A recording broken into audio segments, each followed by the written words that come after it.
Are there new borrowing limits for federal student aid in 2025? Breaking news for students and parents alike. The question on many minds right now is whether there will be new borrowing limits for federal student aid in the coming years. If you are planning for college or helping someone else navigate their education finances, this information is essential.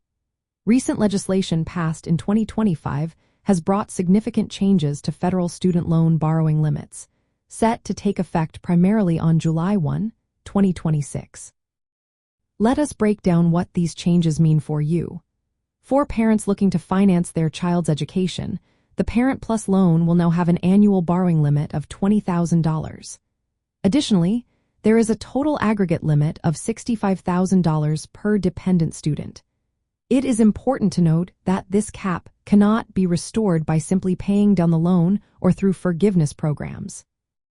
Parents who borrowed before June 30, 2026 will have a 3-year grace period before these new caps apply fully. For graduate students, there is a significant shift as the Graduate Plus Loan program will be eliminated. Instead, graduate students will have new limits on unsubsidized federal direct Stafford loans, set at $20,500 per year. The total aggregate limit for these loans will be $100,000. For professional school students, such as those in medical or law programs, the annual limit will be $50,000, with an aggregate limit of $100,000. A lifetime aggregate limit of $257,500 will apply to federal student loans, excluding Parent Plus loans. This lifetime limit cannot be restored through paying down balances or loan forgiveness. These new limits will apply to new borrowers starting July 1, 2026.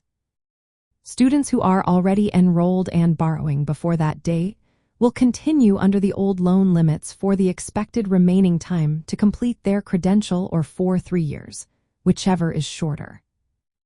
In addition to these borrowing limits, there will be new restrictions on repayment options and forbearance starting in 2027.